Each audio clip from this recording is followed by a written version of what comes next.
Welcome back to another musket powder cooking hour. Today's recipe is smoked pork ribs.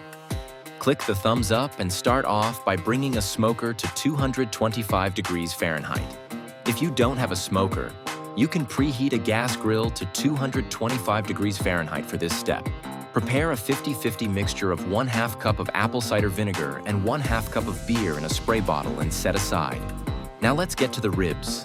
For the full recipe and list of instructions, check out the link in our description. Wearing food-safe gloves, butcher the pork rib rack as needed. Cover the pork completely with a neutral oil followed by a heavy coating of musket powder gold label seasoning. Ensure the smoker or gas grill is maintaining a heat of 225 degrees Fahrenheit. We add a water pan to the smoker to help stabilize the temperature. Add the pork rib rack to the smoker or gas grill on a sheet tray. Spray the pork with the apple cider vinegar and beer mixture intermittently during the cook, about 4 to 5 hours. Smoke the meat until the internal temperature hits between 190 degrees and 200 degrees Fahrenheit. Remove the pork from the smoker or gas grill and rest for 30 minutes. Cut and serve, and subscribe to our channel for future recipes.